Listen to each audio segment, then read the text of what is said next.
నేను ఇవాళ ఓపెన్గా అడుగుతా ఉన్నాను. హరీష్ రావు గారికి నేను సూటి ప్రశ్న వేస్తున్నా. ఈ రాష్ట్ర ముఖ్యమంత్రి రేవంత్ రెడ్డి గారు కూడా నేను సూటి ప్రశ్న వేస్తున్నా. నా మీద కుట్రలు ఎప్పటి నుండి ప్రారంభమైనాయి? ఎప్పుడైతే హరీష్ రావు గారు రేవంత్ రెడ్డి గారు ఒకే ఫ్లైట్లో హైదరాబాద్ నుండి ఢిల్లీకో, ఢిల్లీ నుండి హైదరాబాద్లో ఒకే ఫ్లైట్లో వాళ్ళిద్దరు ప్రయాణం చేసి వచ్చినప్పుడు హరీష్ రావు గారు రేవంత్ రెడ్డి గారి కాళ్ళు పట్టుకొని సరెండర్ అయినాక ఈ కుట్రలు స్టార్ట్ అయినాయి. నా మీద ఈ స్టోరీలు స్టార్ట్ అయినాయి. మా కుటుంబాన్ని విడగొట్టాలనేటటువంటి కుట్ర స్టార్ట్ అయింది. నేను ఛాలెంజ్ చేస్తా ఉన్నా, రేవంత్ రెడ్డి గారు మీరు చెప్పండి, ఆ ప్రయాణం జరిగిందా జరగలేదా? హరీష్ రావు గారు మీరు చెప్పండి, ఒకే ఫ్లైట్లో మీరు రేవంత్ రెడ్డి గారితో కలిసి వచ్చిండ్రా రాలేదా? ఆ తర్వాత నుండే నా మీద ఈ కుట్రలు జరుగుతున్నాయా లేదా? కొద్దిసేపటి క్రితం TRS party alias BRS party నుంచి సస్పెండ్ అయినటువంటి సోదరి శ్రీమతి కల్వకుంట్ల కవిత గారు మాట్లాడుతూ దుబ్బాక ఉప ఎన్నిక సందర్భంగా హరీష్ రావు గారిని అక్కడ ఇన్ఛార్జిగా పెడితే రఘునందన్ రావు గెలుస్తాడని మా కార్యకర్తలందరూ హరీష్ రావుని ఇక్కడ పెట్టకండి అని బాధపడ్డారు. అయినా మేము హరీష్ రావుని అక్కడ పెట్టడం వల్లనే పరోక్షంగా ఏం చెప్తుంది రఘునందన్ రావు గెలిచిండు అనేటువంటి అర్థం వచ్చేలా మాట్లాడతాను. కవిత గారు మీరు ఇప్పుడు మాట్లాడుతున్నారేమో నాకు తెలియదు, కానీ నేను అప్పుడే చెప్పిన, దుబ్బాకకి మీ అన్నతో పాటు సిద్దిపేట జిల్లాకి ఇన్ఛార్జి మంత్రిగా ఉన్నటువంటి హరీష్ రావు అనేట ఆయన చేసిన అన్యాయం అంతా ఇంత కాదని నేను 100 సార్లు చెప్పిన. దుబ్బాకకు అన్యాయం జరుగుతుంది, వచ్చిన ప్రతి రూపాయి అయితే గజ్వేల్ పోతుంది, లేకపోతే సిరిసిల్ల పోతుంది, లేకపోతే సిద్దిపేటకు పోతుంది. మధ్యలో దుబ్బాకకు అన్యాయం జరుగుతుందని దుబ్బాక నియోజకవర్గ ప్రజలు 100 సార్లు చెప్పిండ్రు. మీరు ఇవాళ అదే మాట కొత్తగా చెప్తూ దానివల్లనే ఏదో జరిగింది అన్నట్టు చెప్తా ఉన్నారు. అది నిజం. ఆ రోజు నేను మాట్లాడితే టీఆర్ఎస్ మీద ఏదో రఘునందన్ రావు కోపంతో మాట్లాడిండ్రని అనుకున్నారు. But it is a fact. Dubbaka నియోజకవర్గానికి అన్యాయం జరిగింది అంటే టీఆర్ఎస్ పార్టీ నాయకులు, గౌరవనీయులు, అప్పటి మా జిల్లా మంత్రి హరీష్ రావు గారి వల్ల జరిగిందని నేను ఎన్నికల సందర్భంగా చెప్పిన, ఎన్నికల తర్వాత చెప్పిన. దుబ్బాక ప్రజలు ఇప్పటికైనా దయచేసి దాన్ని అర్థం చేసుకోవాలని చెప్పి కోరుకుంటా ఉన్నాను. ఇది 100% నిజం. దుబ్బాక ప్రజలు మార్పు కోరుకున్నారు. మీ కుటుంబ పాలన వద్దనుకున్నారు, మీ అవినీతి పాలన వద్దనుకున్నారు, దుబ్బాక నియోజకవర్గం మీద హరీష్ రావు గారి పెత్తనం వద్దనుకున్నారు. అందుకనే దుబ్బాక ప్రజలు స్వచ్ఛంగా మనస్ఫూర్తిగా ఓటేస్తే రఘునందన్ రావు గెలిచిండు తప్ప ఎవరి దయా దాక్షిణ్యాలతో రఘునందన్ రావు ఆ ఉప ఎన్నికలలో గెలవలేదు. 100% దుబ్బాక నియోజకవర్గ ప్రజలు మార్పు కోరుకున్నారు. హరీష్ రావు గారు దుబ్బాకకు చేస్తున్నటువంటి అన్యాయానికి వ్యతిరేకంగా రఘునందన్ రావు కొట్లాడగలుగుతాడు అని విశ్వసించారు కాబట్టే నాకు ఓటేసిరు తప్ప ఇంకొకటి కాదు. ఇక మీ కుటుంబ పంచాయతీలో మా పేర్లందరి పేర్లు కూడా మీరు మాట్లాడుకుంటూ పోయినారు. 100% మీరు ప్రస్తావించినటువంటి పేర్లలో దాదాపు అన్ని పేర్లు కూడా మీకు అందరికీ తెలుసు, మీ నాన్నగారికి కూడా తెలుసు.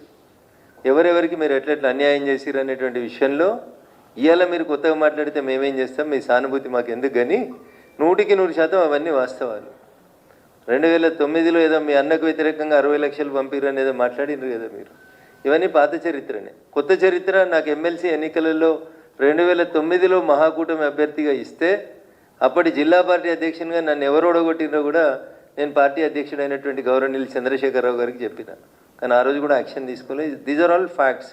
Nothing is an hidden thing. It is. ఇందులో కొత్తగా ఆమె చెప్పింది ఏం కూడా లేదు.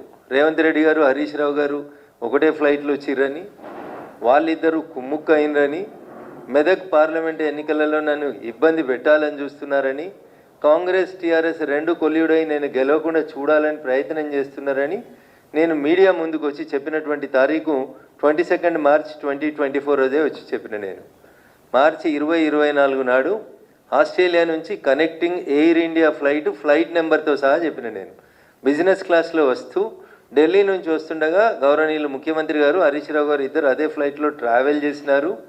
నన్ను ఓడగొట్టేందుకు ఇద్దరు ముచ్చట పెట్టుకున్నారనే విషయాన్ని నేను ఇవాళ కొత్తగా చెప్పలేదు. ఎన్నటి చెప్పిన, ఇది 22 మార్చి 2024లో చెప్పిన. నేను అదే విషయాన్ని ఈరోజు మళ్ళీ కవిత గారు కూడా ఎండార్స్ చేసినారు తప్ప ఇందులో కొత్త విషయం ఏముందని నేను అనుకుంటలేను.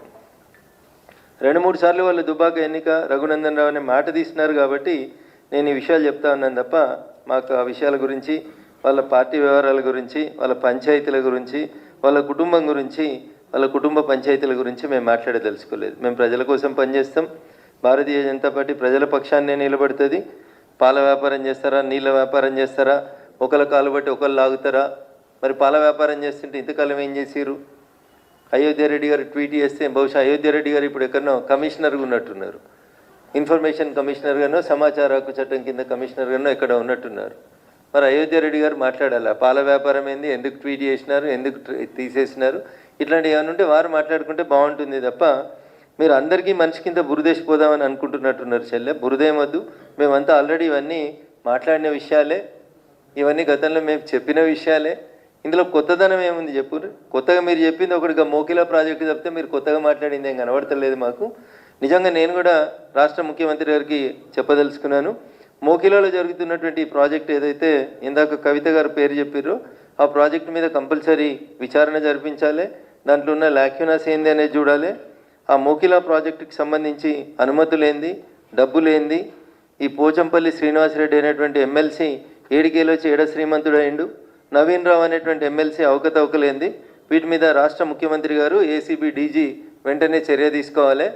ఇట్లా అడ్డగోలుగా సంపాదించుకొని పైసలతోటి ఇష్టం ఉన్నట్టు చేసుకుంటూ పోతున్నటువంటి ఈ సామ్రాజ్యాన్ని విస్తరించుకునేటువంటి కార్యక్రమాన్ని బంద్ చేసేయాలి. టీఆర్ఎస్లో ఎమ్మెల్సీల పేరిట పోచంపల్లి శ్రీనివాసరెడ్డి గారైనా నవీన్ రావు గారైనా వీళ్ళు చేసినటువంటి పాప పనులన్నింటిని కూడా కాంగ్రెస్ ప్రభుత్వం వెంటనే విచారణ జరిపించాలని చెప్పి నేను ఈ సందర్భంగా డిమాండ్ చేస్తా ఉన్నా. వీళ్ళే కాదు పాపం, మా చెల్లె మర్చిపోయింది, ఇంకొక ఆయనే సంతోషరావుకి సడ్డకుడో వియంకుడో చుట్టమో ఒక ఆయన అవుతాడు, డీసీపీ పేరు సందీప్ రావు. ఈయనను పెట్టి నా దుబ్బాక ఉప ఎన్నికల సందర్భంగా ఈజ్ ద సూపర్ మ్యాన్ అన్నట్టు, పోలీసులో సూపర్ కాప్ ఈయన. టెలిఫోన్ ట్యాపింగ్లో కానీ పైసలు పట్టుకోవడంలో కానీ ఇప్పటిదాకా పేరు ఎవరు మాట్లాడలేదు, కానీ వారి పేరు సందీప్ రావు.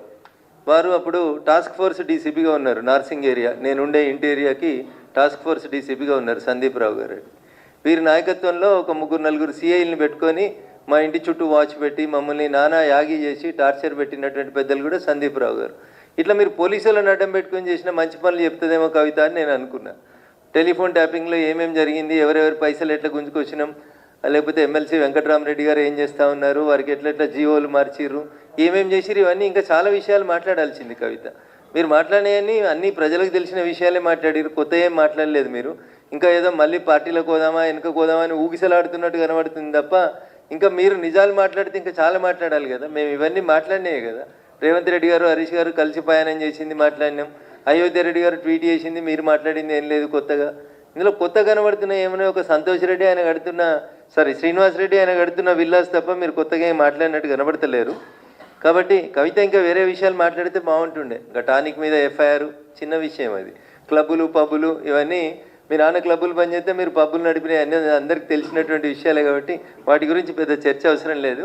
కానీ కవిత చెప్పినటువంటి మాటలలో టీఆర్ఎస్ పార్టీ అంతా కూడా అవినీతి పునాదుల మీద విస్తరించబడింది.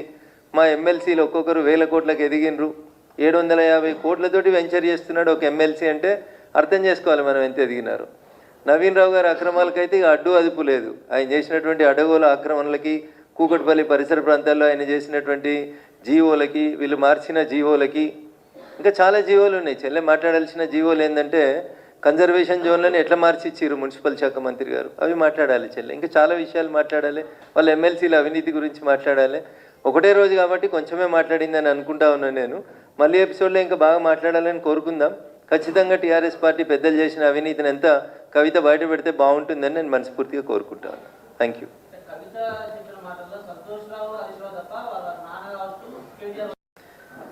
సొంత కుటుంబాన్ని కాపాడుకోవాలనే ఆలోచనని నేను తప్పుపట్టదలుచుకోలేదు. బట్ నేను అడుగుతుంది ఏంటంటే ఈ పోచంపల్లి శ్రీనివాసరెడ్డి చేసిన అవినీతి మీద, నవీన్ రావు గారు చేసినటువంటి అవినీతి మీద మీరు పార్టీలో ఉన్నప్పుడు లేదా మీరు ప్రభుత్వంలో ఉన్నప్పుడు ఎందుకు చర్యలు తీసుకోలేకపోయినారనేది ఒకసారి ఆలోచించాలి. నేను చెప్తాను, ఇంకా పటాన్చెరు ఏరియాలో మీరు చేసినటువంటి కన్వర్షన్ ఆఫ్ ల్యాండ్స్ చెప్తాను, ఐడియా బొల్లారంలో మీరు చేసినటువంటి కన్వర్షన్ ఆఫ్ ల్యాండ్స్ చెప్తాం. ఒక జోన్లోంచి ఇంకొక జోన్లోకి మార్చి ఏ ఎమ్మెల్యేల పేరు మీద ఎవరెవరి పేరు మీద మీరు ఎట్లెట్లా చేసిరో అడగోలు మాటలు ఇవన్నీ బయటకు వస్తాయేమో అనుకున్నాం. మీరు మాట్లాడితే ఏం రాలేదు. ఖచ్చితంగా సమయం చూసుకొని మేము కూడా మీరు మాట్లాడినటువంటి మాటలు కాక ఇంకా మిగతా అన్నీ మేము కూడా మీడియా ద్వారా బయట ప్రపంచానికి చెప్పాలనుకుంటా ఉన్నాం.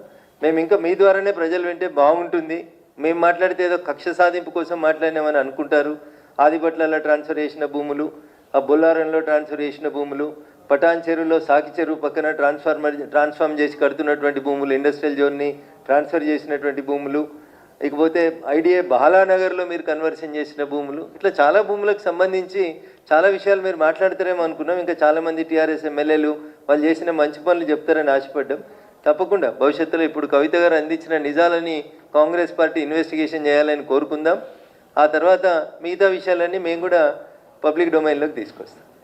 హిట్ టీవీ యాప్, ఇందులో short news, live news, entertainment shows, movies, digital magazines తో పాటు మీ జిల్లా వార్తలను కూడా ఫ్రీగా చూడొచ్చు. ఇంకెందుకు ఆలస్యం, వెంటనే హిట్ టీవీ యాప్ ని డౌన్లోడ్ చేసుకుని ఫ్రీగా ఎంటర్టైన్మెంట్ పొందండి. Hit TV app. Hit TV app.